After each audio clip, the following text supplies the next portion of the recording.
যদি আমি এই দুটি প্রশ্নের উত্তর দেই, আমার মোট 4টি প্রশ্ন আছে, তাই যদি 4টি প্রশ্নের উত্তর পাওয়া যায় তবে কি আপনি ইসলাম গ্রহণ করবেন? সরি যদি 100% নিশ্চিত হন তবে কি ইসলাম গ্রহণ করবেন? Inshallah, I will accept Islam. শুভ সন্ধ্যা সবাইকে। আমি প্রশান্তি দাসারি, ভারত থেকে এসেছি। আমি আসলে জন্মগতভাবে একজন খ্রিস্টান এবং আমি স্থানান্তরিত হয়েছি দুবাইতে 2011 সালের অগস্টে। এখানে আমি ইসলাম সম্পর্কে জানতে পেরেছি এবং আমার ভাইও এখানে দুবাইতে থাকে এবং সে আমাদের সবসময় বলতে থাকে আল্লাহ সম্পর্কে। আমি সত্যিই অনেক প্রভাবিত। সে আমার সাথে যে জ্ঞান শেয়ার করেছে তাতে আমি সত্যিই অনেক প্রভাবিত। তাই আমি পুরোপুরি নিশ্চিত হয়েছি যে ইসলাম একটি সোজাসাপটা ধর্ম এবং আল্লাহই শুরু, তিনিই শেষ, তিনিই আদি এবং তিনিই অন্ত। আমরা সূর্যের দিকে তাকাতে পারি না 10 মিনিটের বেশি, তাহলে আমরা সৃষ্টিকর্তাকে কিভাবে দেখব? তাই আমি পুরোপুরি বিশ্বাস করি। তবে কিছু প্রশ্ন আছে যা নিয়ে আমাদের মনে সন্দেহ রয়েছে। যেহেতু আমি জন্মগতভাবে খ্রিস্টান, আমার 4টি প্রশ্ন আছে। মোট 4টি প্রশ্ন আছে ভাই জাকির নায়েকের কাছে। প্রথম প্রশ্নটি হলো, ভাই আমি আপনার ভিডিওগুলো শুনছি ইউটিউবে। আপনি সেখানে পবিত্র আত্মার সম্পর্কে কথা বলছিলেন এবং আপনি বিশেষভাবে উল্লেখ করেছেন যে পবিত্র আত্মার অস্তিত্ব আছে। তাই আমি জানতে চাই যে কোরআন অনুযায়ী ইসলামে কি পবিত্র আত্মার ধারণা আছে? এবং বাইবেলের পুরাতন নিয়মে একটি আয়াত আছে যে ঈশ্বরের আত্মা পানির ওপর বিরাজ করছিল। ঈশ্বরের আত্মা, তাহলে পবিত্র আত্মা কি আল্লাহ থেকে আলাদা কিছু? এটি আমার প্রশ্ন। বোন দুটি প্রশ্ন করেছেন। 1 নম্বর প্রশ্ন হলো পবিত্র আত্মা বলতে কি বোঝায়, আর এই পবিত্র আত্মা আসলে কে কোরআন ও ইসলাম অনুযায়ী, এবং খ্রিস্ট ধর্মের তুলনায় এটা কেমন, এবং বাইবেল সত্যিই বলে যে ঈশ্বরের আত্মা পানির উপর বিরাজ করছিল, এর মানে কি? পবিত্র আত্মা কি ঈশ্বর থেকে আলাদা? বোন দুটি প্রশ্ন করেছেন। যদি আমি এই দুটি প্রশ্নের উত্তর দেই তবে কি আপনি ইসলাম গ্রহণ করবেন? আমার মোট 4টি প্রশ্ন আছে, তাই আপনি কি চান আমি প্রথম দুটির উত্তর দেই, তারপর আপনি বাকি দুটি প্রশ্ন করবেন? হ্যাঁ, অবশ্যই। আমি 70% নিশ্চিত হয়েছি। আমার ভাই আমার সাথে যা শেয়ার করেছে এবং আপনার ভিডিওগুলো দেখে আমি 70% প্রভাবিত। আমি 70% নিশ্চিত আমি আপনার কাছে খুবই সৎ এবং স্বচ্ছ থাকছি। তাহলে ইনশাআল্লাহ যদি 4টি প্রশ্নের উত্তর পাওয়া যায়, জি। যদি 100% নিশ্চিত হন তবে কি ইসলাম গ্রহণ করবেন? Inshallah, I will accept Islam. বোন দুটি প্রশ্ন করেছেন এবং এরপর তিনি বাকি দুটি প্রশ্ন করবেন যে বাইবেলে পবিত্র আত্মার কথা উল্লেখ আছে, পবিত্র আত্মার অর্থ কি? কোরআনে পবিত্র আত্মার যে সংজ্ঞা তা ইসলামের মতো এক নয়, কারণ খ্রিস্টানরা যখন পবিত্র আত্মার কথা বলে তারা মনে করে এটি ত্রিত্ববাদের একটি অংশ। একই সাথে 3 ঈশ্বর, যদিও ত্রিত্ববাদ শব্দটি বাইবেলের কোথাও নেই, কোথাও না। পিতা, পুত্র এবং পবিত্র আত্মা। যখন তারা পিতা বলে তখন তারা সর্বশক্তিমান ঈশ্বরের কথা ভাবেন, যেমন একজন সান্টা ক্লজ স্বর্গে বসে আছেন আর পৃথিবীটা তার পায়ের নিচে। যখন তারা পুত্র নিয়ে কথা বলে তারা যীশুখ্রিস্ট বা ঈসা আলাইহিস সালাম সম্পর্কে ভাবে, যেমনটা জেফ্রি হান্টারকে কিং অব কিংস মুভিতে দেখা যায়, নীল চোখ আর সুন্দর নাকের একজন মানুষ। যখন তারা পবিত্র আত্মা নিয়ে কথা বলে তারা পেন্টেকস্টের সময় কবুতরের কথা ভাবেন, অথবা যখন যীশুখ্রিস্ট বাপ্তিস্মা নিচ্ছিলেন সে সময়ের কথা ভাবেন। কোরআনে যে আত্মার কথা বলা হয়েছে তা কি? আমি বিশ্বাস করি কোরআন এখানে প্রধান ফেরেশতা জিবরাইল আলাইহিস সালাম সম্পর্কে বলছেন। তিনি ফেরেশতাদের মধ্যে একজন, আল্লাহ সুবহানাহু ওয়া তাআলার পাঠানো। তার অন্যতম প্রধান কাজ ছিল বাণী পৌঁছে দেওয়া মুহাম্মদ সাল্লাল্লাহু আলাইহি সাল্লামের কাছে। তার আরও অনেক দায়িত্ব ছিল, তাই আমরা এই ফেরেশতায় বিশ্বাস করি। তাই আপনি যদি বলেন যে সেখানে একটি আত্মা আছে, আমাদের কোনো সমস্যা নেই, কিন্তু তিনি ত্রিত্ববাদী ঈশ্বরের অংশ নন এবং তার উভয় ভিন্ন। প্রধান ফেরেশতা জিবরাইল আলাইহিস সালাম সম্পূর্ণ আলাদা আল্লাহ সুবহানাহু ওয়া তাআলা থেকে। এমনকি উল্লেখিত বাইবেলেও এই আত্মা আলাদা আল্লাহ সুবহানাহু ওয়া তাআলা থেকে। তারা একীভূত নন। এটি গির্জার নিজস্ব শিক্ষা, কারণ ত্রিত্ববাদ শব্দটি বাইবেলের কোথাও পাওয়া যায় না। কিন্তু যদি আপনি কোরআন পড়েন তবে ত্রিত্ববাদের কথা কোরআনের দুবার উল্লেখ করা হয়েছে।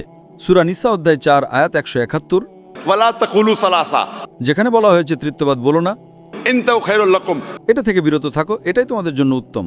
কোরআন বলছে ত্রিত্ববাদ বলো না, এবং একই বাণী পুনরাবৃত্তি করা হয়েছে সূরা মায়েদা অধ্যায় 5 আয়াত নাম্বার 73। লাকাদ কাফারাল্লাযিনা ক্বালু, সেখানে বলা হয়েছে নিশ্চয়ই তারা কুফরি করছে যারা বলে যে ঈশ্বর তিনের মধ্যে এক।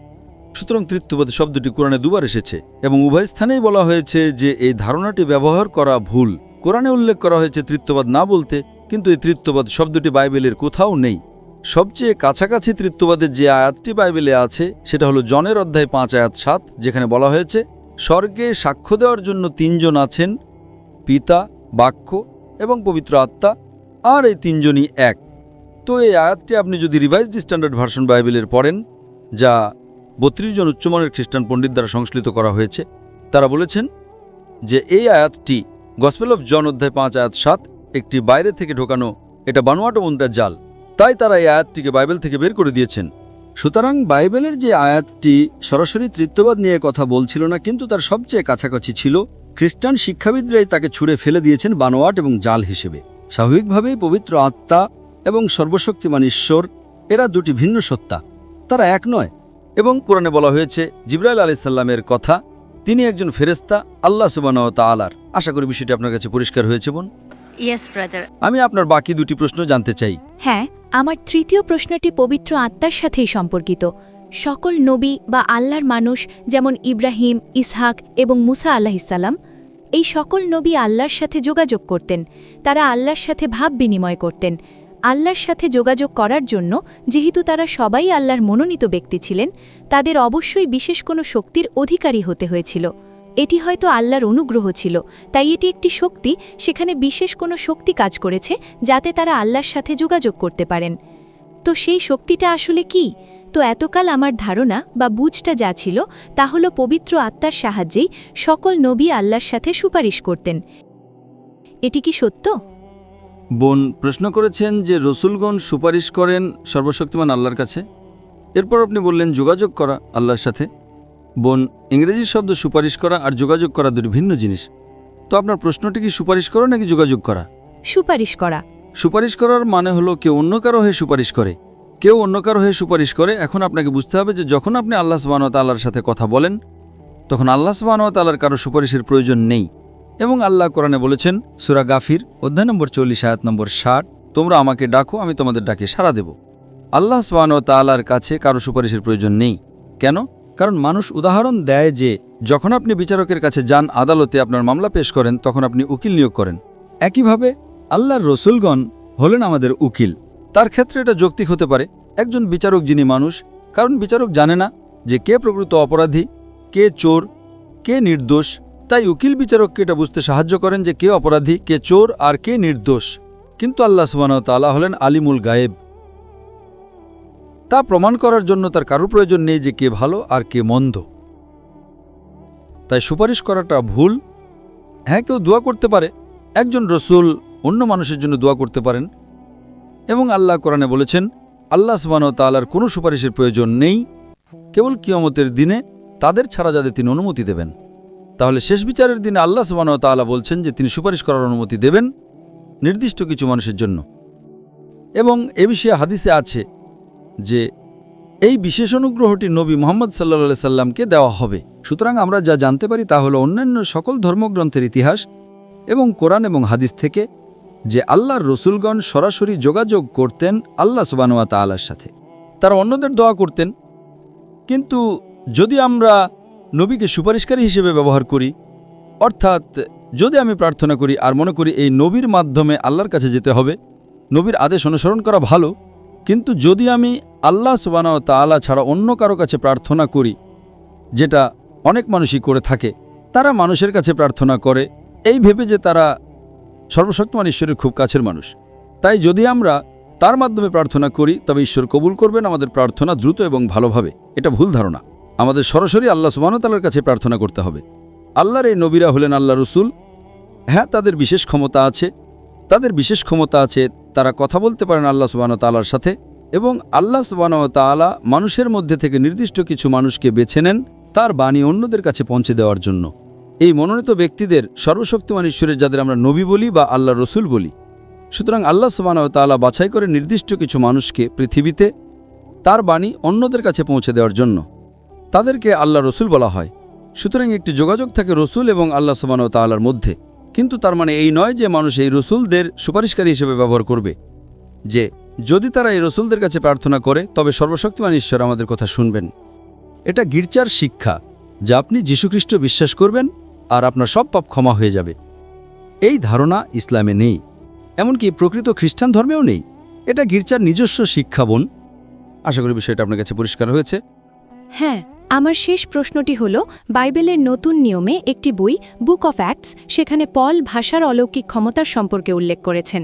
নতুন নিয়মে এই অলৌকিক ভাষার সম্পর্কে আপনার বক্তব্য কি? মানে ইসলাম অনুযায়ী কি এটি পুরোপুরি বর্জন করা হয়েছে? এটি কি এখন নেই, নাকি সেই সময় জিহ্বার উপহার অলৌকিক ভাষার অস্তিত্ব ছিল? বোন প্রশ্ন করেছেন যে পল জিহ্বা সম্পর্কে বলেছেন। যদি আমাকে রেফারেন্স দিতে পারেন আমি ভালোভাবে উত্তর দিতে পারবো। তবে সাধারণভাবে বাইবেলে জিহ্বা সম্পর্কে অনেক বক্তব্য রয়েছে এবং আরও বলা হয়েছে। আপনি যদি গসপেল পড়েন, আপনি যদি গসপেল মার্ক পড়েন, সেখানে বলা হয়েছে যে কেউই একজন বিশ্বাসী সে বিদেশি ভাষা বুঝতে সক্ষম হবে এবং বিদেশি ভাষায় কথা বলতে সক্ষম হবে। তার মানে আপনি যদি ঈশ্বরে বিশ্বাসী হন তবে আপনি বিদেশি ভাষা বুঝতে এবং কথা বলতে পারবেন। যখন আমার বিতর্ক হচ্ছিল ডক্টর উইলিয়াম ক্যাম্পবেলের সাথে, তখন আমি ঠিক এটাই করেছিলাম। আমি তাকে একটি 100 টাকার নোট দিয়েছিলাম এবং ভারতের 100 টাকার নোটে আপনারা হয়তো জানেন যে যেহেতু আমাদের সেখানে 22টি সরকারি ভাষা রয়েছে, আমি ইংরেজিতে পড়লাম 100 রুপিজ, হিন্দিতে বলা আছে 100 রুপিয়া। আমি তাকে বললাম বাকি 20টি ভাষা পড়ে দেখান যদি আপনি বিশ্বাসী হন, এবং তিনি তা পারেননি। অনেক রেফারেন্স আছে কোরআনে ভাষা নিয়ে। আপনি যদি কোরআন পড়েন তবে কোরআন সূরা রুম অধ্যায় 30 আয়াত নম্বর 22 বলছে, আল্লাহ সুবহানাহু ওয়া তাআলা মানুষকে সৃষ্টি করেছেন বিভিন্ন বর্ণ এবং ভাষায়, যাতে তোমরা একে অপরকে চিনতে পারো, যাতে জ্ঞানবান মানুষেরা বিষয়টি বুঝতে পারে। তাছাড়াও কোরআন বলছে যে শেষ বিচারের দিনে আপনার জিহ্বা, আপনার অঙ্গ প্রত্যঙ্গ, আপনার হাত, এগুলো আপনার হয়ে সাক্ষ্য দেবে আপনি কি ঠিক করেছেন আর কি ভুল করেছেন তা নিয়ে।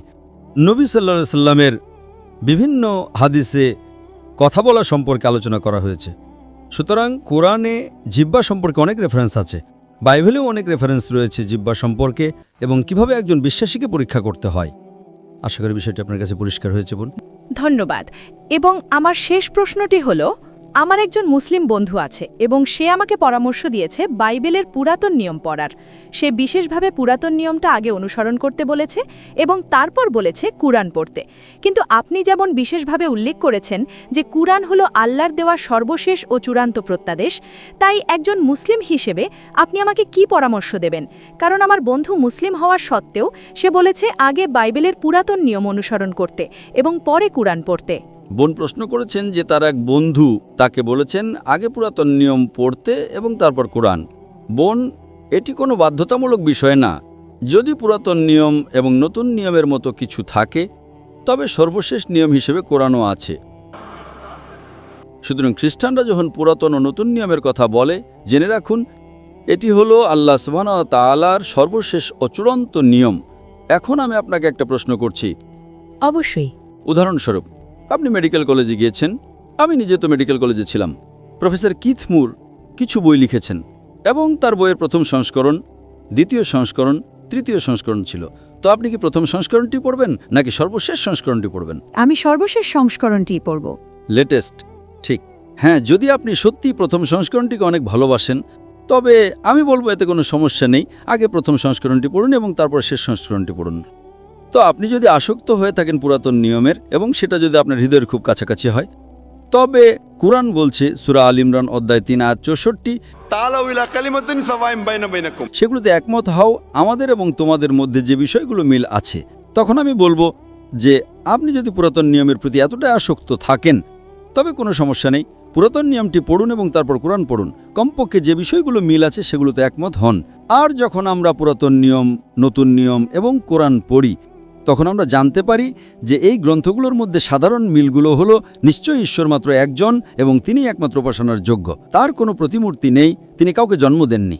সেখানে আরও বলা হয়েছে যে যিশু আলাইহিস সালাম কোনো ঈশ্বর নন এবং এই উভয় ধর্মগ্রন্থই বলে যে সর্বশেষ ও চূড়ান্ত রাসূল হলেন নবী মুহাম্মদ সাল্লাল্লাহু আলাইহি ওয়াসাল্লাম। বোন, এখন কি আপনি ইসলাম গ্রহণ করতে প্রস্তুত? Of course, yes.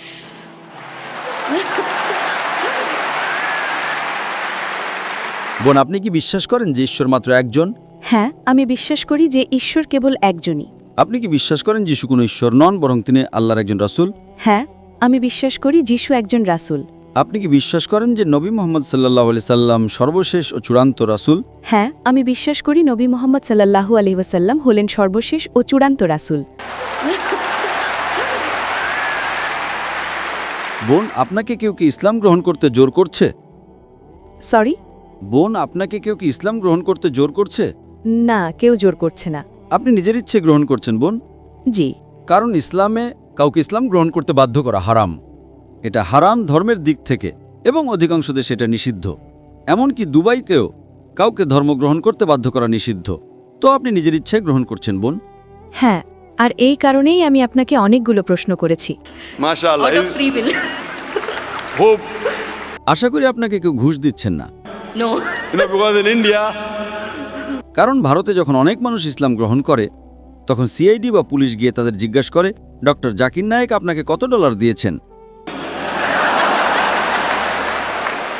আমি তাদের বলি যে আমি তাদের আখিরাতের মুদ্রা দিয়েছি, আখিরাতের মুদ্রা যা গ্রহণযোগ্য।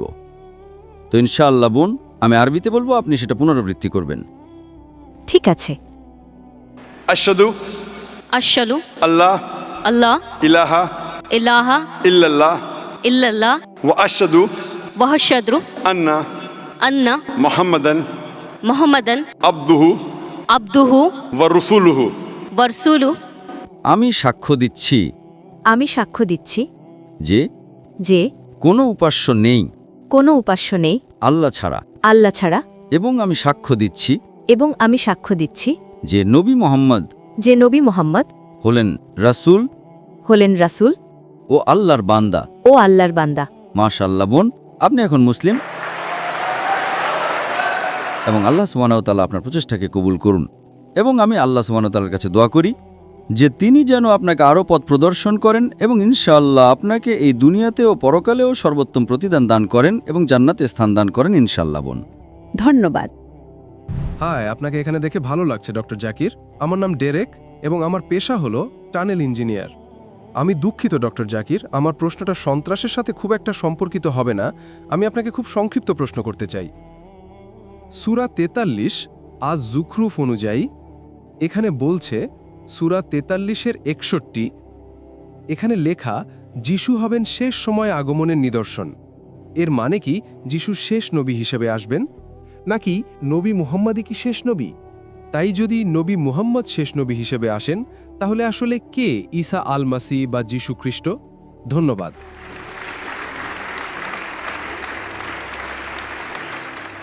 ভাই খুব ভালো একটা প্রশ্ন করেছেন, আর তিনি কোরআনের একটা আয়াত উদ্ধৃত করেছেন যে ঈসা আলাইহিসসালাম, যিশু আলাইহিসসালাম শেষ সময়ের নিদর্শন হবেন।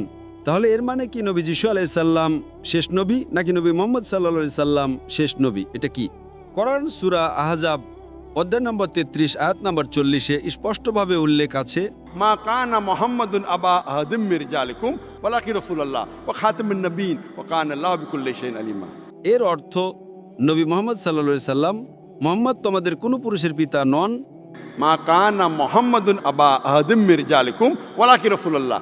কিন্তু তিনি আল্লাহর রাসূল এবং তিনি নবীদের সর্বশেষ, আল্লাহ সর্বজ্ঞানী, পরিপূর্ণ জ্ঞানের অধিকারী। সুতরাং খুব সুস্পষ্ট এবং পরিষ্কার কোরআন সূরা আহজাব অধ্যায় নম্বর 33 আয়াত নম্বর 40-এ যে নবী মুহাম্মদ সাল্লাল্লাহু আলাইহি সাল্লাম সর্বশেষ এবং চূড়ান্ত রাসূল, তারপর আর কোনো রাসূল আসবেন না। কিন্তু আপনি ঠিকই বলেছেন, কোরআন এটাও বলে যে নবী ঈসা আলাইহিস সালাম শেষ সময় নিদর্শন হবেন। কোরআন তা বলে এবং বাইবেলও তা বলে। বাইবেল গসপেল অব জনে বলে যে যীশু খ্রিস্ট আলাইহিস সালাম দ্বিতীয়বার আগমন করবেন। এমনকি কোরআনও বলে তিনি আবার আসবেন। কেন? যীশু খ্রিস্ট আলাইহিস সালাম আল্লাহ সুবহানাহু ওয়া তাআলার সকল রাসূলদের মধ্যে একমাত্র রাসূল যার অনুসারীরা ভুল বুঝেছিল যে তিনি ঈশ্বরত্ব দাবি করেছিলেন। আপনি কি খ্রিস্টান ভাই? জি, খ্রিস্টান। আপনি কি যিশুকে ঈশ্বর মনে করেন? হ্যাঁ, তার দেবত্ব আছে। আমি আপনাকে সেটাই বলেছি। যীশু খ্রিস্ট আলাইহিস সালাম আল্লাহ সুবহানাহু ওয়া তাআলার একমাত্র রাসূল যার অনুসারীরা তাকে ঈশ্বর বলে ভুল করেছিল। আমি যিশু ঈশ্বরের বিষয়ে পরে আসছি। প্রথমে আমি আপনার প্রশ্নের উত্তর দেব। যেহেতু যিশু আলাইহিস সালামের অনুসারীরা তাকে ভুলবশত ঈশ্বর মনে করেছিল, এই কারণে আল্লাহ সুবহানাহু ওয়া তাআলা কোরআনে সূরা নিসা অধ্যায় 4 আয়াত 158-তে বলেছেন আল্লাহ তাকে জীবিত উপরে তুলে নিয়েছেন। কারণ তিনি একমাত্র রাসূল যার অনুসারীরা তাকে ঈশ্বর মনে করেছিল। বুঝেছি। তার দ্বিতীয় আগমনে তিনি কোনো নতুন নিয়ম নিয়ে আসবেন না। তিনি মুহাম্মদ সাল্লাল্লাহু আলাইহি ওয়াসাল্লামের উম্মত হিসেবে আসবেন। কারণ আল্লাহ সুবহানাহু ওয়া তাআলা কোরআনের সূরা মায়েদা অধ্যায় 5 আয়াত 3 বলেছেন, আজ আমি তোমাদের প্রতি আমার অনুগ্রহ পূর্ণ করলাম এবং তোমাদের জন্য ইসলাম মনোনীত করলাম। ধর্ম একবার পূর্ণ হয়ে গেলে নতুন কিছু যোগ বা বাদ দেওয়া যাবে না। কিন্তু ঈসা আলাইহিস সালাম তার দ্বিতীয় আগমনে সাক্ষ্য দিতে আসবেন যে তিনি কখনো দেবত্ব দাবি করেননি। কোরআন সূরা মায়েদা অধ্যায় 5 আয়াত 116 বলে যে, হে আল্লাহ, তুমি আমার সাক্ষী থাকো, আমি কখনো আমার ইবাদত করতে বলিনি, বরং আমি বলেছি আল্লাহর ইবাদত করো, উবুদুল্লাহ। আল্লাহর ইবাদত করো যিনি আমার এবং তোমাদের রব। তাই তার দ্বিতীয় আগমনে তিনি স্পষ্ট করতে আসবেন যে তিনি কখনো দেবত্ব দাবি করেননি। এবং এমনকি আজকের বাইবেলেও, আজ যদি আপনি বাইবেল পড়েন, ইসলামী একমাত্র অখ্রিস্টান বিশ্বাস যা যীশুখ্রিস্ট আলাইহিস সালামের উপর বিশ্বাস রাখাকে ঈমানের অংশ করে তোলে। কোনো মুসলমান নয় যদি সে যীশুখ্রিস্ট আলাইহিস সালামের উপর বিশ্বাস না করে। আমরা বিশ্বাস করি যে তিনি আল্লাহ তাআলার অন্যতম শক্তিশালী রাসূল ছিলেন। আমরা বিশ্বাস করি যে তিনি মাসিহ ছিলেন। আমরা বিশ্বাস করি যে তিনি অলৌকিকভাবে জন্মগ্রহণ করেছিলেন, যা অনেক আধুনিক খ্রিস্টান বিশ্বাস করে না। আমরা বিশ্বাস করি যে তিনি মৃতকে জীবন দিতেন। আমরা বিশ্বাস করি যে তিনি আল্লাহর অনুমতিতে দৃষ্টিহীন এবং কুষ্ঠরোগীদের আরোগ্য করতেন। খ্রিস্টান এবং মুসলমানরা একসাথে চলছে। এখন কেউ প্রশ্ন করতে পারে, পথ আলাদা কোথায়? পথ আলাদা হলো যে অধিকাংশ খ্রিস্টান বিশ্বাস করে যে যীশুখ্রিস্ট আলাইহিস সালাম দেবত্ব দাবি করেছিলেন। তারা বিশ্বাস করে যে তিনি ঈশ্বর ছিলেন। আসলে যদি আপনি বাইবেল পড়েন, এমন একটাও দ্ব্যর্থহীন উক্তি নেই সম্পূর্ণ বাইবেলে যেখানে যীশুখ্রিস্ট আলাইহিস সালাম নিজে বলেছেন যে আমি ঈশ্বর, অথবা যেখানে তিনি বলেছেন আমার ইবাদত করো।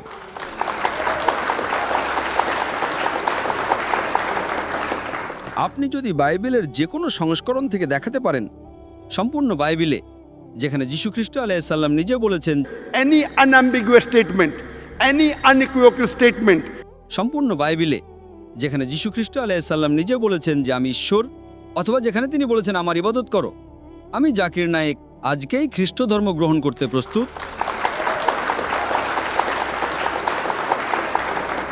আমি আমার অন্যান্য মুসলিম ভাই ও বোনেদের পক্ষ থেকে বলছি না। আসলে যদি আপনি বাইবেল পড়েন, যীশুখ্রিস্ট আলাইহিস সালাম বলেছেন, গসপেল অফ জন অধ্যায় 14 পদ 28 উল্লেখ আছে, যীশুখ্রিস্ট আলাইহিস সালাম বলেছেন আমার পিতা আমার চেয়ে মহান।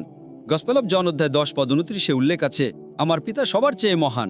গসপেল অফ ম্যাথিউ অধ্যায় 12 পদ 28 উল্লেখ আছে আমি ঈশ্বরের আত্মার সাহায্যে শয়তানকে তাড়াই। গসপেল অফ লুক অধ্যায় 11 পদ 20 উল্লেখ আছে আমি ঈশ্বরের আঙুল দিয়ে শয়তানকে তাড়িয়ে দেই। গসপেল অফ জন অধ্যায় 5 পদ 30 উল্লেখ আছে আমি নিজ থেকে কিছুই করতে পারি না, আমি যেমন শুনি তেমন বিচার করি এবং আমার বিচার ন্যায়সঙ্গত, কারণ আমি নিজের ইচ্ছা খুঁজি না, বরং সেই পিতার ইচ্ছা খুঁজি যিনি আমাকে পাঠিয়েছেন।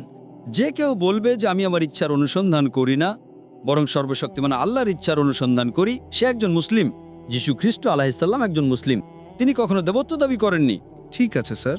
গসপেল অফ জন অধ্যায় 14 পদ 24 উল্লেখ আছে যীশুখ্রিস্ট আলাইহিস সালাম বলেছেন তোমরা যেসব কথা শুনছ সেগুলো আমার নয়, বরং আমার পিতার যিনি আমাকে পাঠিয়েছেন।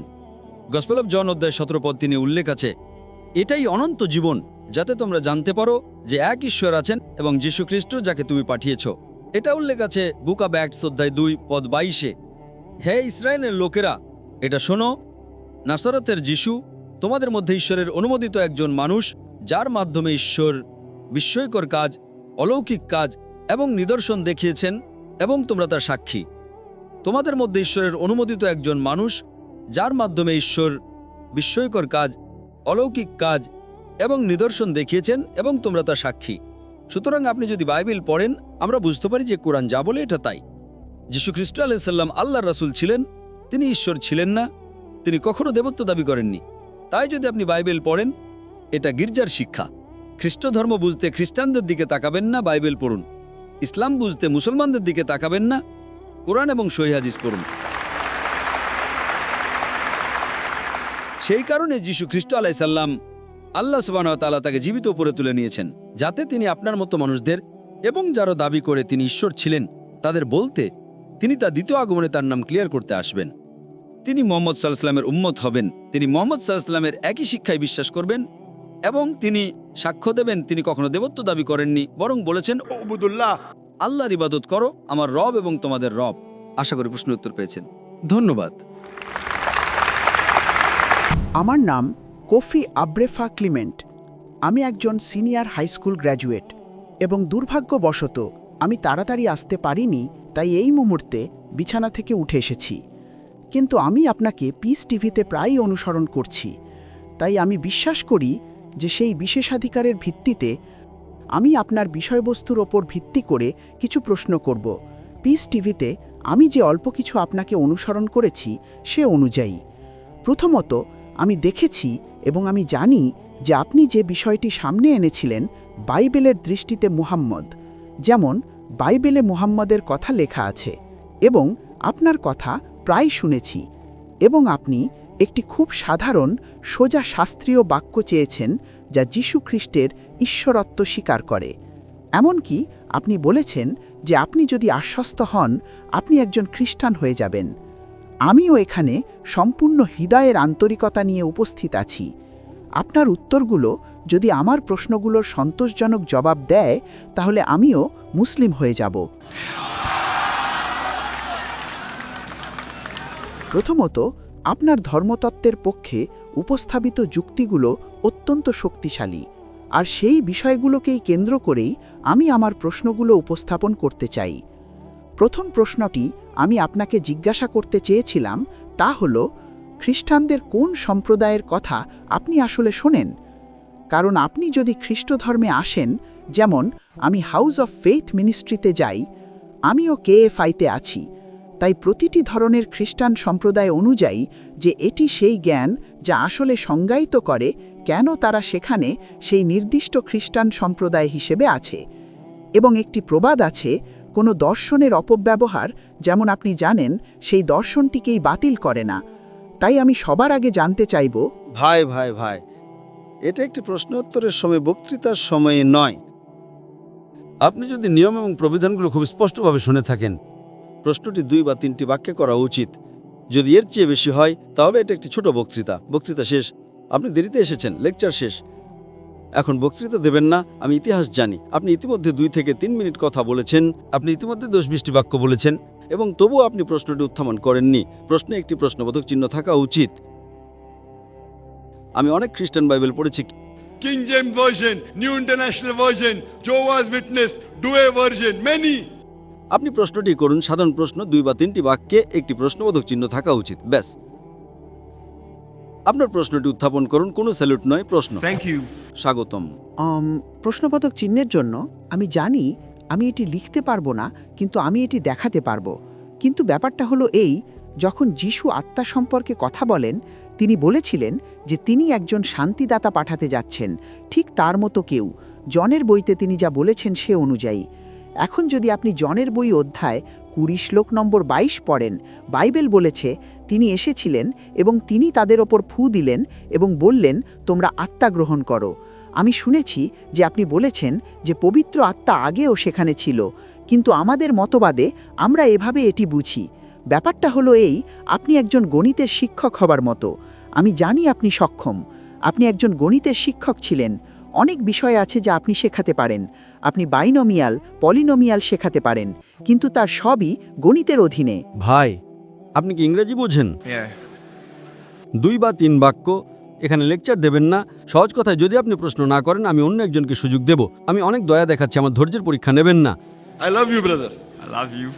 ইসলাম আলাইহিস সালাম বলেছেন, সত্য অনুসন্ধান করো এবং সত্য তোমাকে মুক্ত করবে। আপনি শুধু ঝোপের চারপাশে ঘুরছেন ঘুরছেন ঘুরছেন, শব্দ শব্দ শব্দ, প্রশ্ন ছাড়া। এখানে আমি জানি প্রায় 10,000 মানুষ আছে।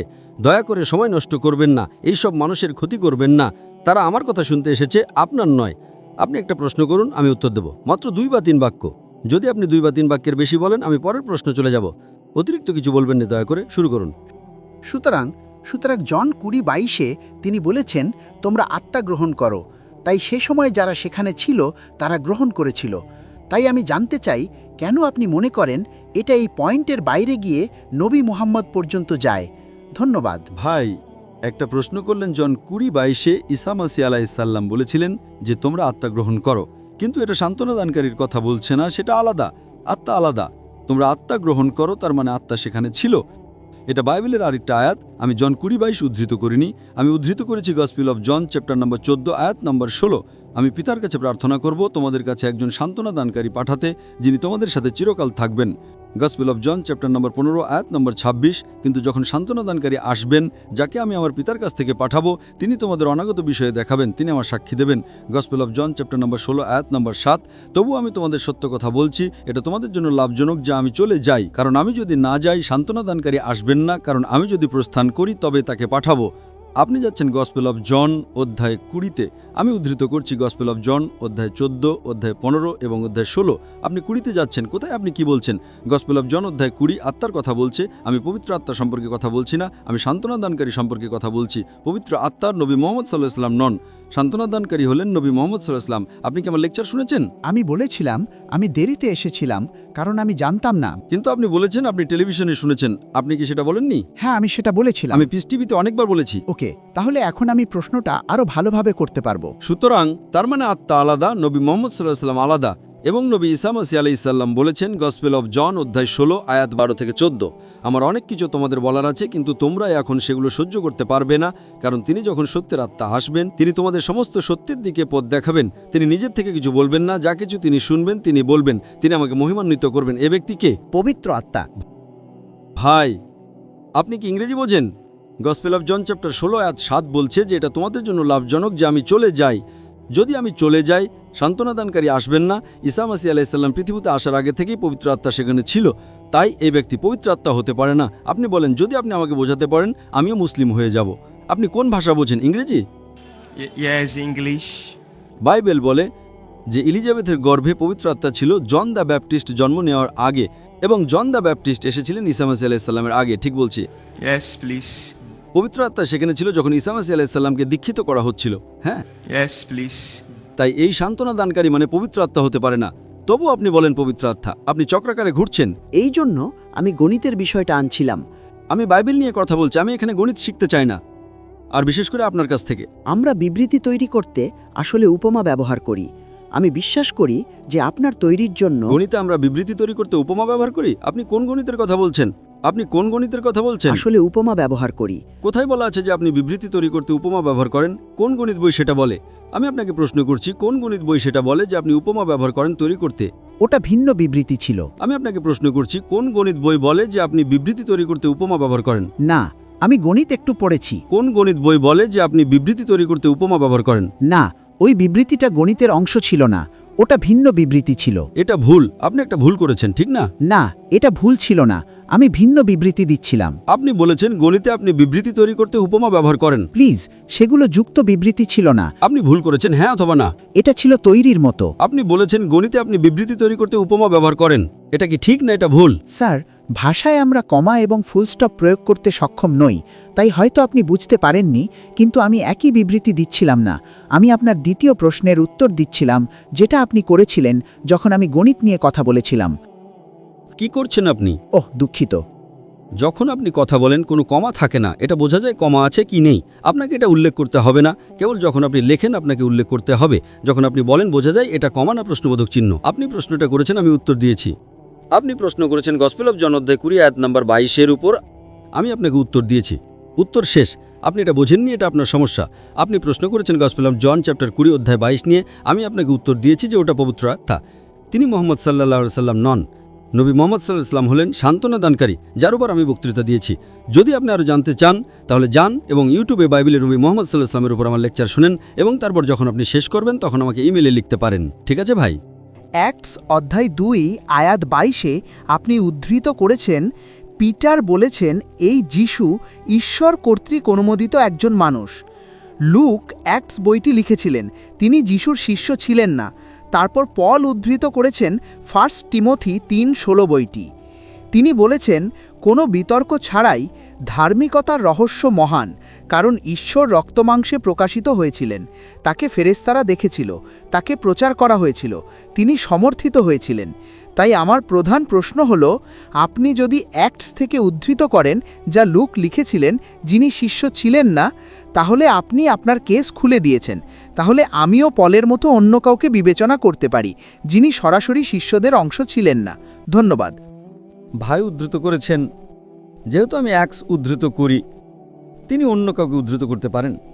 ভাই, আমি আপনাকে খুব পরিষ্কারভাবে বলেছি, পুরো বাইবেলে একটাও দ্ব্যর্থহীন বিবৃতি নেই যেখানে ঈসা আলাইহিস সালাম নিজে বলেছেন যে আমি ঈশ্বর, অথবা যেখানে তিনি বলেছেন আমার উপাসনা করো। যদি আপনি একটাও দ্ব্যর্থহীন বিবৃতি দেখাতে পারেন পুরো বাইবেল থেকে, একটাও অস্পষ্টতাহীন বিবৃতি যেখানে ঈসা মাসীহ আলাইহিস সালাম নিজে বলেছেন যে আমি ঈশ্বর, অথবা বলেছেন আমার উপাসনা করো, আমি খ্রিস্ট ধর্ম গ্রহণ করতে প্রস্তুত। আমি এক্স উদ্ধৃত করেছি, সেটা ভিন্ন সময়ে ছিল। আমি ডিউটেরোনমি উদ্ধৃত করেছি, যা ঈসা আলাইহিস সালামের কথা নয়। আমি আপনাকে আগে যিশুর কথা উদ্ধৃত করেছি, গসপেল অফ জন অধ্যায় নম্বর 14 আয়াত নম্বর 28, আমার পিতা আমার চেয়ে মহান। এটা ঈসা আলাইহিস সালামের কথা। গসপেল অফ জন অধ্যায় নম্বর 10 আয়াত নম্বর 29, আমার পিতা সবার চেয়ে মহান, ঈসা আলাইহিস সালামের কথা। এখন আমার লেকচারে আমি আপনাকে বাইবেলের অনেক জায়গায় উদ্ধৃত করেছি। আমার চ্যালেঞ্জ যা বলে, যদি আপনি প্রমাণ করতে চান যিশু ঈশ্বর, পুরো বাইবেল থেকে একটা দ্ব্যর্থহীন বিবৃতি দেখান যেখানে ঈসা মাসীহ আলাইহিস সালাম নিজে বলেছেন যে আমি ঈশ্বর, অথবা যেখানে তিনি বলেছেন আমার উপাসনা করো। এখন একটা জায়গা যদি আপনি বলছেন, দেখুন আপনি আপনার সমস্যা আছে, আমি উত্তর দিচ্ছি, আপনি অমনমন করছেন। আপনি যদি অমনমন করতে থাকেন তাহলে আপনি আমার উত্তর বুঝতে পারবেন না। আমার উত্তর শুনুন, আপনার মন খোলা রাখুন এবং আমার উত্তর শুনুন। যদি আপনি অমনমন করতে থাকেন আপনি বুঝবেন না। দেখুন, আপনি এখন তাকে বলছেন আমি আপনার সাথে কথা বলছি, আর আপনি অন্য কারোর সাথে কথা বলছেন। এর মানে আমি এটা মেনে নিয়েছি, সেটাই আমি বলছি। আপনি অন্তত শুনুন আমার উত্তর শেষ হওয়ার পর, তারপর আপনি আপনার মুখ খুলতে পারেন। আপনি কেন আমার উত্তর শুনছেন না? আবার আপনি আগের মতো একই সমস্যা করলেন। আমার চ্যালেঞ্জ হলো পুরো বাইবেল থেকে একটা দ্ব্যর্থহীন বিবৃতি দেখান যেখানে ঈসা মাসীহ আলাইহিস সালাম নিজে বলেছেন যে আমি ঈশ্বর, অথবা যেখানে তিনি বলেছেন আমার উপাসনা করো, আমি খ্রিস্ট ধর্ম গ্রহণ করতে প্রস্তুত। হ্যাঁ, প্লিজ। এখন আমি অনেক বিবৃতি দিয়েছি। ডিউটেরোনমি অধ্যায় 18 আয়াত নম্বর 18, যা ঈসা মাসীহ আলাইহিস সালামের কথা নয়। আমি এক্স বই অধ্যায় 2 আয়াত নম্বর 22 উদ্ধৃত করেছি, যা ঈসা মাসীহ আলাইহিস সালামের কথা নয়। আমি জানি, এখন এমনকি যদি আপনি উদ্ধৃত করেন যা যিশুর কথা নয়, আপনি কি বিশ্বাস করেন বাইবেল ঈশ্বরের বাণী? হ্যাঁ, প্লিজ। তার মানে আপনার বাইবেলে সবিরোধিতা আছে। ঠিক আছে, আপনি ঈসা মাসীহ আলাইহিস সালামের কথা উদ্ধৃত করতে চান না, ওটা একপাশে রাখুন। অ্যাক্টস বই অধ্যায় 2 আয়াত নম্বর 22 ঈশ্বরের বাণী কিনা, তাই এটা পলের সাথে বিরোধ করছে। তাই আপনাকে সমস্যাটা সমাধান করতে হবে। কিভাবে ঈশ্বরের বাণীতে সবিরোধিতা থাকতে পারে, তার মানে সমস্যা আছে। তাই আমি একমত নই যে বাইবেল ঈশ্বরের বাণী। যখন অ্যাক্টস বই অধ্যায় 2 আয়াত নম্বর 22 পরিষ্কারভাবে বলে, হে ইসরায়েলের লোকেরা এটা শোনো, নাজারেথের যিশু তোমাদের মধ্যে ঈশ্বর কর্তৃক অনুমোদিত একজন মানুষ, অলৌকিক এবং বিস্ময় এবং নিদর্শন দ্বারা যা ঈশ্বর তার মাধ্যমে করেছিলেন, এবং তোমরা তার সাক্ষী। এখন আপনি আমাকে উদ্ধৃত করছেন পলের কথা। এখন এটা ঈশ্বরের বাণী। ঈশ্বরের বাণী বেশি গুরুত্বপূর্ণ না পলের কথা বেশি গুরুত্বপূর্ণ? তাই যদি কোনো সবিরোধিতা থাকে, বাইবেলে শত শত সবিরোধিতা আছে। খ্রিস্টান সমালোচকদের মতে বাইবেলে 50,000 ভুল আছে। কতগুলো? How many? অসবিরোধিতার আইন। বাইবেলে 50,000 ভুল খ্রিস্টান সমালোচকদের মতে 50,000। আপনি আমার ভিডিও ক্যাসেট দেখুন, বিজ্ঞানের আলোকে কোরআন এবং বাইবেল, সেখানে অনেক সবিরোধিতা আছে, সেখানে অনেক বৈজ্ঞানিক ভুল আছে। সেটা পড়েন, সেটা শোনেন, এবং আপনি নিশ্চিত হয়ে যাবেন যে বাইবেল ঈশ্বরের বাণী নয়। বোনদের কি কোনো প্রশ্ন আছে? আমি বি, পদযাজারণ বিশ্ববিদ্যালয়ের একজন ছাত্র। আমার কাছে কমিটির অনুমতি আছে এবং আমি 3টি প্রশ্ন করতে চাই ইসলাম গ্রহণ করার আগে। প্রথম প্রশ্নটি হল, তাদের ব্যাপারে বিধান কি যারা জীবনে কখনো ইসলামের কথা শোনেননি, এবং বিচার দিবসে তাদের বিচার কিভাবে করা হবে? আমি কি আপনার নাম জানতে পারি ভাই? আপনার নাম কি এবং আপনার ধর্ম কি? বি, আমি একজন খ্রিস্টান। আপনার নাম বি? হ্যাঁ। আপনি কি খ্রিস্টান? হ্যাঁ। বি একটি প্রশ্ন করেছেন, তিনি একজন খ্রিস্টান, যে তার বিধান কি যদি ইসলামের বার্তা কোনো অমুসলিমের কাছে না পৌঁছায়, তাই তো? হ্যাঁ। বিধানটি হলো যে আজ এই বিজ্ঞান ও প্রযুক্তির যুগে সারা বিশ্ব একটি গ্রামে পরিণত হয়েছে। সারা বিশ্ব একটি গ্রাম। আপনাকে উত্তর দেওয়ার আগে আমি একটি বিষয় উল্লেখ করতে চাই। আমাদের প্রিয় নবী মুহাম্মদ সাল্লাল্লাহু আলাইহি সাল্লাম বলেছেন যে প্রত্যেক শিশু দিন আল ফিতরের উপর জন্মগ্রহণ করে। সে একটি সহজাত ধর্মের উপর জন্মগ্রহণ করে, মুসলিম হিসেবে জন্মগ্রহণ করে। পরবর্তীতে সে তার বাবা মা, শিক্ষক এবং বন্ধুদের দ্বারা প্রভাবিত হয়ে মূর্তি পূজা, অগ্নি পূজা শুরু করে এবং সে পরিবর্তিত হয়ে যায়। 2টি গবেষণা করা হয়েছিল কাপাকুকু উপজাতি এবং অস্ট্রেলিয়ান আদিবাসীদের মধ্যে। এই গবেষণাটি করা হয়েছিল 1950 সালে।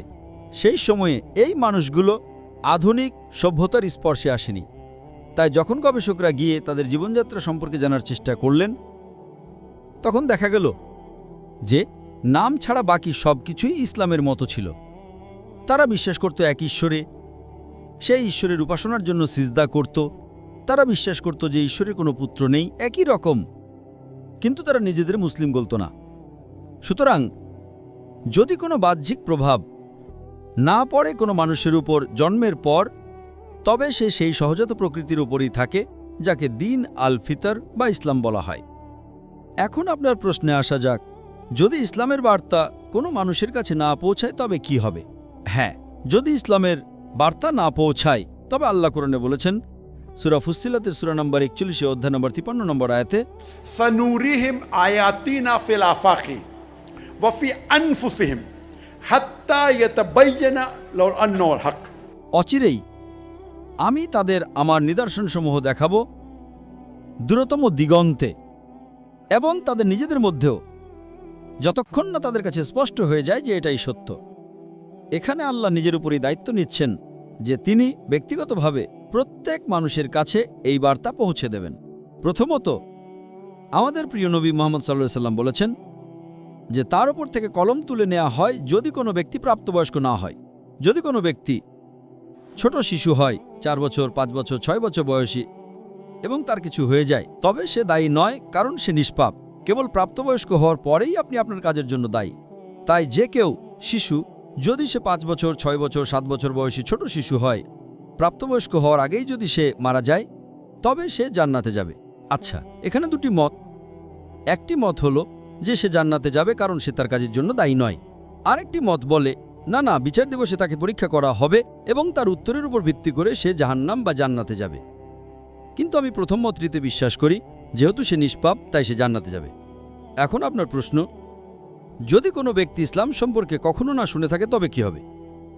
আজ এই বিশ্বে যা একটি গ্রামে পরিণত হয়েছে, এমন একজন মানুষ খুঁজে পাওয়া কঠিন যে ইসলামের কথা শুনেনি। স্যাটেলাইট চ্যানেল আছে, সামাজিক যোগাযোগ মাধ্যম আছে, ইন্টারনেট আছে। হ্যাঁ, সে হয়তো কম শুনে থাকতে পারে, কিন্তু এটা বলা যে সে ইসলাম সম্পর্কে জানে না তা অত্যন্ত কঠিন। কিন্তু তর্কের খাতিরেও যদি আপনি বিশ্বের কোনো এক কোনায় বা কোনো দ্বীপে এমন একজন মানুষ খুঁজে পান, তাহলে সেখানে আল্লাহ বলেছেন সূরা ফুসসিলাতের সূরা 41 অধ্যায় নম্বর 53 নম্বর আয়াতে যে আল্লাহ সরাসরি তার কাছে বার্তা পৌঁছে দেবেন। তাই একবার আল্লাহ বার্তা পৌঁছে দেওয়ার পর বিচার দিবসে সে এই অভিযোগ করতে পারবে না যে আমি বার্তা পাইনি। কিন্তু বার্তা পাওয়ার পর সে হয়তো তা গ্রহণ করতে চাইবে না, কারণ ও আমার বাবা কি বলবেন, মা কি বলবেন, ও আমার তো মদের একটা ভালো ব্যবসা আছে, যদি আমি ইসলাম গ্রহণ করি তাহলে আমাকে মদের ব্যবসা বন্ধ করতে হবে। এমন অনেক জাগতিক বিষয় থাকতে পারে যা তাকে বাধা দিতে পারে। যেমন আপনার আগের বোনটির ক্ষেত্রে হয়েছিল। সে একমত যে একজন ঈশ্বর আছেন, সে একমত যে ঈসা ঈশ্বর নন, সে একমত যে ঈসা ঈশ্বরের রাসূল, কিন্তু তবুও সে হয়তো ভাবছে আমার মা কি বলবেন, বাবা কি বলবেন, এমন অনেক কিছু। এমনকি সত্য জানার পরেও আমি আপনাকে প্রশ্ন করছি, বিচার দিবসে সে কি বলতে পারবে যে সে ইসলামের বার্তা পায়নি? সে কি তা বলতে পারবে ভাই? না। খুব ভালো, সে দায়ী থাকবে। সুতরাং বিচার দিবসে সে বলতে পারবে না আমি তো তাকে বার্তা দিয়েছি। ঠিক না ভুল? ঠিক। একইভাবে বিচার দিবসে আল্লাহ সুবহানাহু ওয়া তাআলা নিজে প্রত্যেক মানুষের কাছে বার্তা পৌঁছে দেন। सनूरिहिम आयातिना फिल आफाकी व फी अनफुसिहिम हत्ता यतबय्यना लहुल अन्नुल हक।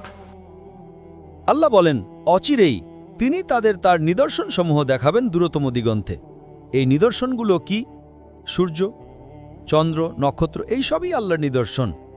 তিনি তাদের দূরতম দিগন্তে তার নিদর্শনসমূহ দেখাবেন যতক্ষণ না সে ব্যক্তি বিশ্বাস করে যে এটাই সত্য। সুতরাং কোরআনে বলা হয়েছে বিচার দিবসে কোনো অমুসলিম বলবে না, হে ঈশ্বর, আপনি কেন আমার প্রতি অবিচার করছেন? কোনো অমুসলিম বলবে না, আপনি কেন আমাকে জাহান্নামে দিচ্ছেন? তারা শুধু বলবে, দয়া করে আমাদের একটি সুযোগ দিন, এবং আল্লাহ বলবেন, সুযোগ শেষ। আপনি বুঝতে পারছেন? জি স্যার। সুতরাং কোরআন বলে বিচার দিবসে কোনো অমুসলিম আল্লাহর বিচারের প্রতি আপত্তি করবে না। আজ হয়তো কেউ বলতে পারে যে আমাকে কেউ বলেনি, বিচার দিবসে তারা আল্লাহর কাছে মিথ্যা বলতে পারবে না, ঠিক? হ্যাঁ। সুতরাং আল্লাহ নিজের উপর এই দায়িত্ব নেন যে যখন একজন ব্যক্তি প্রাপ্তবয়স্ক হয়, যখন সে সাবালক হয়, তার মৃত্যুর আগে আল্লাহ তাকে বার্তা পৌঁছে দেবেন।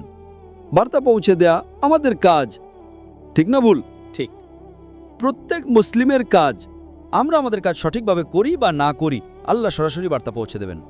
তাই আমি সেই সব পণ্ডিতদের মতামতে বিশ্বাস করি যে একজন অমুসলিম যদি সে ইসলাম গ্রহণ না করে, এমনকি যদি সে বার্তা নাও পেয়ে থাকে, তবুও আল্লাহ তাকে বার্তা দিয়েছেন এবং সে দায়ী থাকবে। কিছু পণ্ডিত বলেন না, যদি সে বার্তা না পেয়ে থাকে তবে তাকে বিচার দিবসে বার্তা দেয়া হবে এবং তার উত্তরের উপর ভিত্তি করে রায় দেয়া হবে। আপনি বুঝতে পারছেন?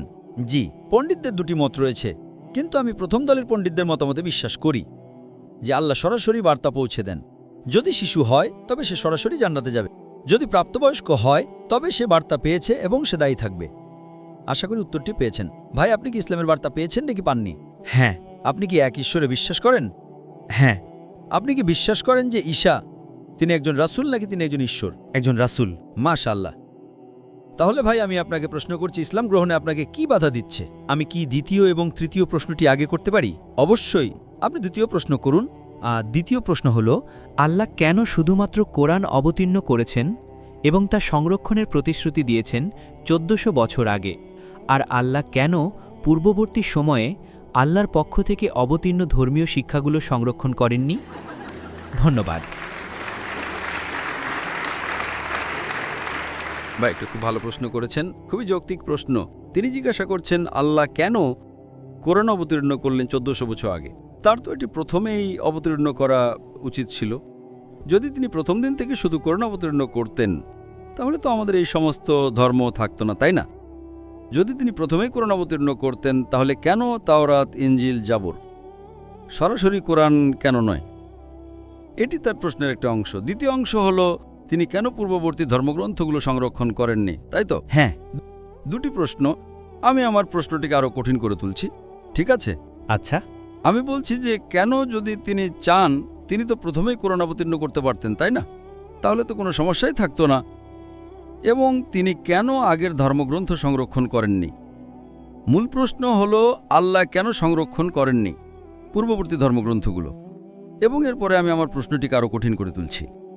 প্রথমত, পূর্ববর্তী যত ধর্মগ্রন্থ এসেছে আল্লাহ কোরআনে বলেছেন সূরা রাদের 13 নম্বর অধ্যায়ের 38 নম্বর আয়াতে, ওয়ালিকুল্লি আজলিন কিতাব। এর মানে হলো প্রত্যেক যুগে আল্লাহ একটি গ্রন্থ পাঠিয়েছেন। নামেই কেবল কোরআনে 4টির কথা উল্লেখ আছে, তাওরাত, জাবুর, ইনজিল এবং কোরআন। তাওরাত সেই ওহী, সেই বাণী যা মুসা আলাইহিস সালামকে দেওয়া হয়েছিল। জাবুর সেই ওহী, সেই বাণী যা দাউদ আলাইহিস সালামকে দেওয়া হয়েছিল। এবং ইনজিল হলো সেই ওহী, সেই বাণী যা ঈসা আলাইহিস সালামকে দেওয়া হয়েছিল। এবং কোরআন হলো শেষ এবং চূড়ান্ত বাণী যা শেষ এবং চূড়ান্ত নবী হযরত মুহাম্মদ সাল্লাল্লাহু আলাইহি ওয়াসাল্লামের। নামে কেবল 4টির কথা উল্লেখ আছে, কিন্তু আরও অনেক ঐশী বাণী রয়েছে, যেমন সুহুফে ইব্রাহিম, অনেক অনেক। কিন্তু কোরআনের আগে যত ঐশী বাণী এসেছে সেগুলো কেবল একটা নির্দিষ্ট সময়ের জন্য এবং অনুসরণীয় ছিল একটা নির্দিষ্ট জনগোষ্ঠীর জন্য। আচ্ছা, যেমন ধরুন তাওরাত কেবল ইহুদিদের জন্য অবতীর্ণ হয়েছিল, ইনজিলও কেবল ইহুদিদের জন্য অবতীর্ণ হয়েছিল। কোরআনও তাই বলে, বাইবেলও তাই বলে। কোরআন বলে যে ঈসা আলাইহিস সালাম কেবল বনী ইসরাইলের জন্য প্রেরিত হয়েছিলেন। সূরা ইমরানের 3 নম্বর অধ্যায়ের 49 নম্বর আয়াতে বলা হয়েছে যে আমি ঈসা আলাইহিস সালামকে নবী হিসেবে নিযুক্ত করেছি বনী ইসরাইলের জন্য।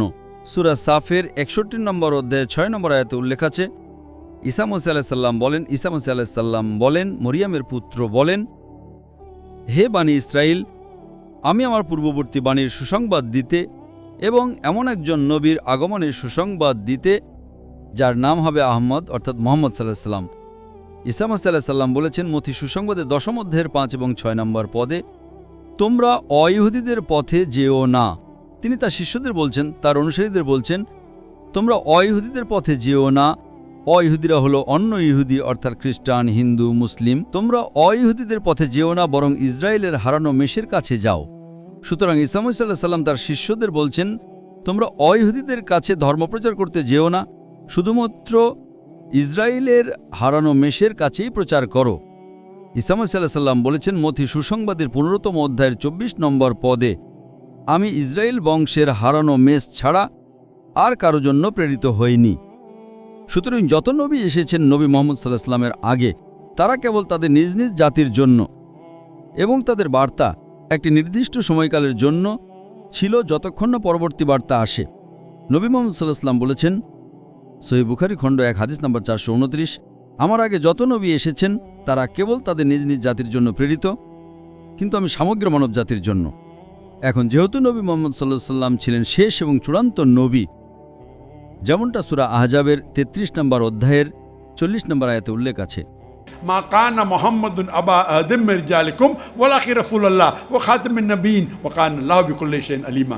মুহাম্মদ সাল্লাল্লাহু আলাইহি সাল্লাম তোমাদের কোনো পুরুষের পিতা নন, বরং তিনি আল্লাহর রাসূল এবং শেষ নবী, আল্লাহ সর্বদৃষ্টা পরিপূর্ণ জ্ঞানের অধিকারী।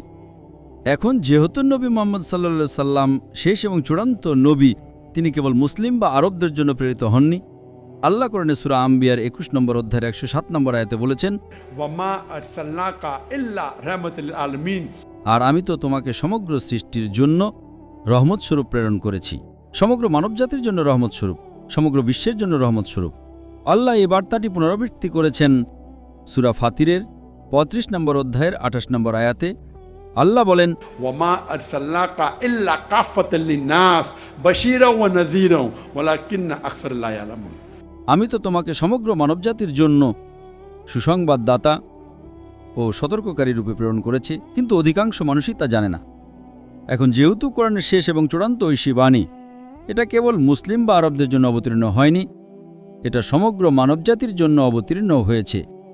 এটা উল্লেখ আছে সূরা ইব্রাহিমের 14 নম্বর অধ্যায়ের 1 নম্বর আয়াতে, সূরা ইব্রাহিমের 14 নম্বর অধ্যায়ের 52 নম্বর আয়াতে, সূরা বাকারা 2 নম্বর অধ্যায়ের 185 নম্বর আয়াতে এবং সূরা জুমারের 39 নম্বর অধ্যায়ের 41 নম্বর আয়াতে উল্লেখ আছে যে কোরআন সমগ্র মানবজাতির জন্য অবতীর্ণ হয়েছে। সুতরাং যেহেতু অন্য সমস্ত ধর্মগ্রন্থ চিরকালের জন্য ছিল না, তাই আল্লাহ সুবহানাহু ওয়া তাআলা তা সংরক্ষণের প্রয়োজন মনে করেননি। ঠিক আছে, হ্যাঁ, মেসেজটা যদি ভ্যালিড না থাকে তাহলে তা সংরক্ষণ করার প্রয়োজন কি?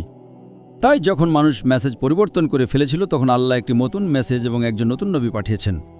কিন্তু যেহেতু কোরআন শেষ এবং চূড়ান্ত ঐশী বাণী, আল্লাহ সূরা হিজরের 15 নম্বর অধ্যায়ের 9 নম্বর আয়াতে বলেছেন, আমি কোরআন অবতীর্ণ করেছি এবং আমি এর সংরক্ষক হব।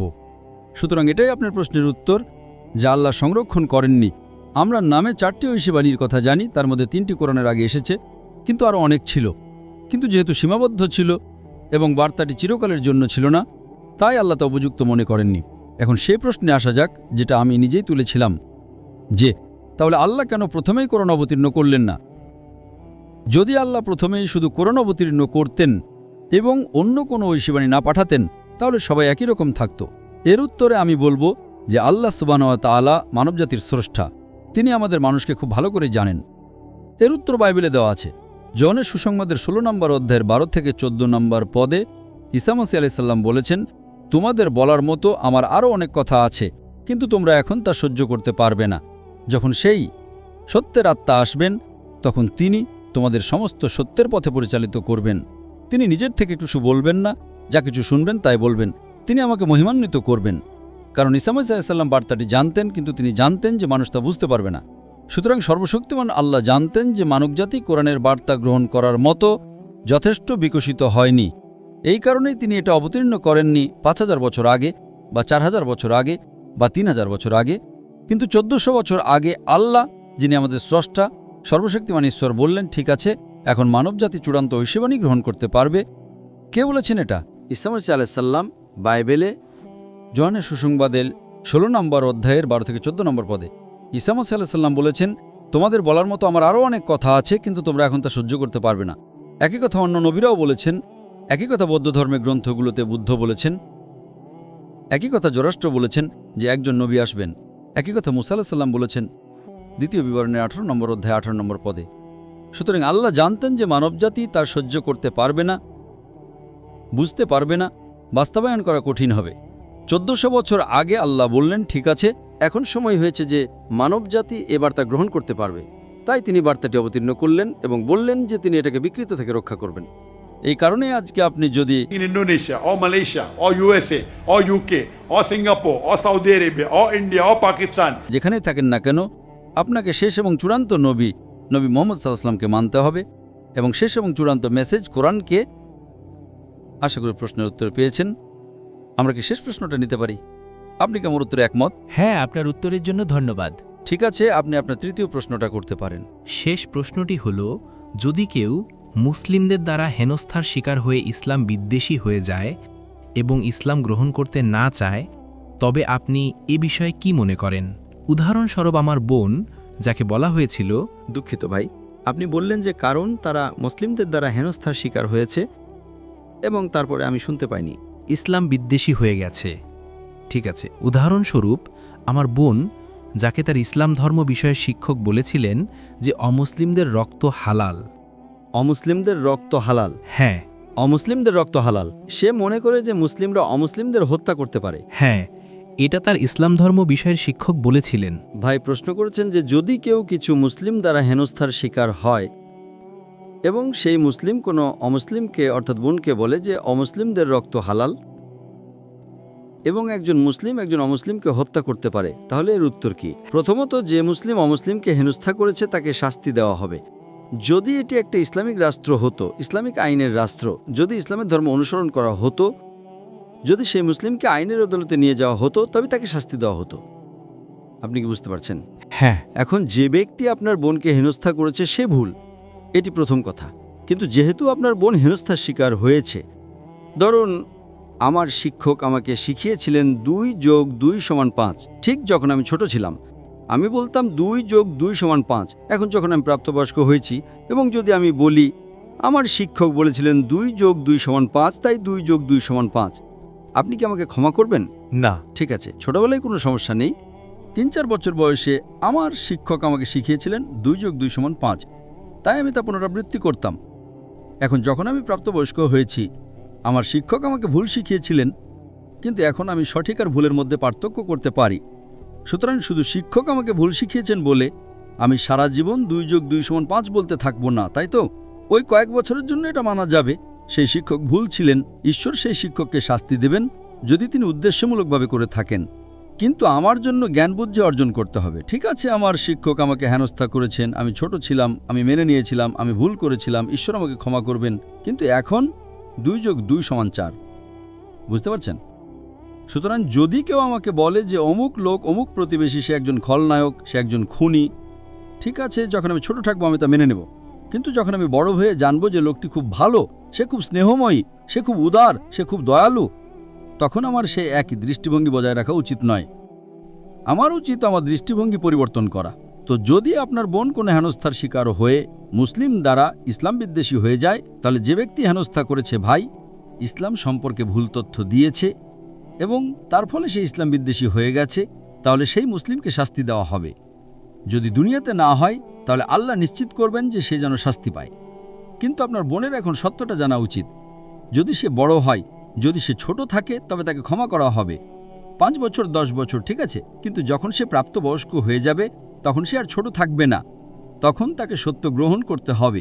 সে বারবার 2 + 2 = 5 বা আমার প্রতিবেশী ভালো নয় এসব বলতে থাকতে পারে না। যদি আপনার প্রতিবেশী ভালো হয় তবে সে ভালোই। আপনি কি বুঝতে পারছেন? হ্যাঁ। সুতরাং আপনার উচিত, যেহেতু আপনি ভাই, তাই আপনার উচিত তাকে পথ দেখানো এবং তাকে বলো যে যেই আপনার বন্ধু ছিল তারা আপনাকে ভুল কথা বলেছে এবং তাদের উৎসাহিত করো, যেমনটা আমি আজ আমার বয়ানে বলেছি, তাই না? আমি যে বয়ান দিয়েছি সেটা ছিল সন্ত্রাসবাদ এবং জিহাদ সম্পর্কে ইসলামের দৃষ্টিভঙ্গি এবং একটা আয়াত যেটা আমি আমার বয়ানে উল্লেখ করতে ভুলে গিয়েছিলাম এবং এখন উল্লেখ করতে চাই, যার জন্য আপনাকে ধন্যবাদ জানাই। আল্লাহ সূরা মায়দার 5 নম্বর অধ্যায়ের 32 নম্বর আয়াতে বলেছেন যে যদি কেউ কোনো মানুষকে হত্যা করে, যদি না ফাসাদ বা এই পৃথিবীতে সন্ত্রাস ছড়ানোর অপরাধে হয়, তবে সে যেন সমগ্র মানবজাতিকে হত্যা করল। আল্লাহ সূরা মায়দার 5 নম্বর অধ্যায়ের 32 নম্বর আয়াতে বলেছেন যে যদি কোনো মানুষ, সে মুসলিম হোক বা অমুসলিম, যে যদি কেউ কোনো মানুষকে হত্যা করে, এমনকি সে অমুসলিমও হয়, তবে সে যেন সমগ্র মানবজাতিকে হত্যা করল। এবং আয়াতটা আরও বলে যদি কোনো মানুষ অন্য কোনো মানুষের জীবন রক্ষা করে, তবে সে যেন সমগ্র মানবজাতিকে রক্ষা করল। সুতরাং কোরআনের এই আয়াতটা অন্য কোনো ধর্মগ্রন্থে আর কোথাও পাওয়া যায় না কোরআন ছাড়া, কোনো ধর্মে নেই। এটা প্রমাণ করার জন্য যথেষ্ট যে ইসলাম সন্ত্রাসবাদের বিরুদ্ধে, এবং এটা আপনার বোনের ভুল ধারণা অর্থাৎ ইসলাম ভীতিও দূর করবে যে তাকে ভুল কিছু বলা হয়েছিল। কোরআন একটা অখণ্ডনীয় প্রমাণ যা বলে যে অমুসলিমদের রক্ত হালাল, এই কথাটা একটা বানানো কথা। হ্যাঁ, যদি অমুসলিম আপনাকে আক্রমণ করতে আসে তখন আপনি আত্মরক্ষা করতে পারেন, কোনো সমস্যা নেই। যদি তা যুদ্ধক্ষেত্রে হয় তাহলে বিষয়টা ভিন্ন, যদি কোনো সামরিক অভিযান চলে। কিন্তু সাধারণভাবে একথা বলা সম্পূর্ণ ভুল। এটি সূরা মায়েদার 5 নম্বর অধ্যায়ের 32 নম্বর আয়াতের পরিপন্থী। আশা করি এটি উত্তর পেয়েছেন। ধন্যবাদ। ভাই, এখন আমার প্রশ্নে ফিরে আসি। আপনি বললেন আপনি এক ঈশ্বরে বিশ্বাস করেন। হ্যাঁ, আপনি বললেন আপনি বিশ্বাস করেন যে ঈসা ঈশ্বরের নবী। আপনি বিশ্বাস করেন যে নবী মোহাম্মদ ঈশ্বরের নবী। তাই আমি আপনাকে জিজ্ঞাসা করলাম, তাহলে ইসলাম গ্রহণে আপনাকে কি বাধা দিচ্ছে? হয়তো কারণ আমি আর্থিকভাবে সচ্ছল নই। ভাই, মুসলিম হওয়া কি ধনী হতে হবে? কোরআনে কি এমন কোনো শর্ত আছে যে মুসলিম হওয়ার জন্য আপনাকে ধনী হতে হবে? আমাদের প্রিয় নবী মোহাম্মদ সাল্লাল্লাহু আলাইহি সাল্লাম বলেছেন, একজন ধনী ব্যক্তির চেয়ে একজন দরিদ্রের জান্নাতে যাওয়া সহজ। আপনি কি তা জানেন? হ্যাঁ, আমাদের প্রিয় নবী মোহাম্মদ সাল্লাল্লাহু আলাইহি সাল্লাম বলেছেন, একজন ধনীর চেয়ে দরিদ্রের জান্নাতে যাওয়া সহজ। এর মানে এই যে যদি আপনি দরিদ্র হন তাহলে আপনার জীবন, আপনার পরীক্ষা সহজ হবে। আমি আপনাকে কিছু উদাহরণ দিচ্ছি। যদি আপনি ধনী হন তাহলে আল্লাহ কোরআন এবং বিভিন্ন হাদিসে বলেছেন যে আপনাকে জাকাত দিতে হবে। অর্থাৎ প্রত্যেক ধনী মুসলিম যার নিসাব পরিমাণ অর্থাৎ 85 গ্রাম স্বর্ণের চেয়ে বেশি সঞ্চয় আছে, তাকে প্রতি চান্দ্র বছরে সেই সঞ্চয়ের 2.5% দান করতে হবে। যদি না দেন তাহলে এটা বিশাল বড় পাপ। কিন্তু দরিদ্র ব্যক্তির যার কোনো সঞ্চয় নেই তাকে কোনো দান করতে হয় না। সুতরাং জাকাতের ক্ষেত্রে সে 100-র মধ্যে 100 পায়। ধনীর জন্য যদি সে না দেয় তাহলে সে 100-র মধ্যে 0 পায়। হয়তো সে অর্ধেক দেবে, সঠিকভাবে দেবে না, তাই সে কম নম্বর পাবে। কিন্তু দরিদ্র ব্যক্তি যাকে কোনো জাকাত দিতে হয় না, সে 100-র মধ্যে 100 পায়। সুতরাং বিভিন্ন পরীক্ষা রয়েছে। এমনকি দরিদ্র ব্যক্তির জন্য পরীক্ষা রয়েছে, এমনকি ধনী ব্যক্তির জন্য পরীক্ষা রয়েছে, কিন্তু ধনী ব্যক্তির পরীক্ষাটি কঠিন। আর আমাদের প্রিয় নবী সাল্লাল্লাহু আলাইহি সাল্লাম, আপনি জানেন, তিনি বলেছেন যে আপনাকে দান করতে হবে। তো একজন সাহাবী জিজ্ঞাসা করলেন, ইয়া রাসূলুল্লাহ, আমরা কিভাবে দান করতে পারি? তিনি বলেন যে বাজারে যাও এবং আল্লাহর জিকির করো, আল্লাহর নাম নাও, লা ইলাহা ইল্লাল্লাহ, এবং পাঠ করো তালবিয়া। এটা বাজারে স্বর্ণ বিতরণ করার মতো। যদি আপনি বাজারে উচ্চ স্বরে আল্লাহর প্রশংসা করেন তাহলে আপনি একজন ধনী ব্যক্তির স্বর্ণ বিতরণের চেয়েও বেশি সওয়াব পাবেন। ভাই, আপনি কি কোনো ধনীকে স্বর্ণ বিতরণ করতে দেখেছেন? আপনি দেখেছেন? হ্যাঁ বা না? না। আমিও দেখিনি, আমি কখনো দেখিনি।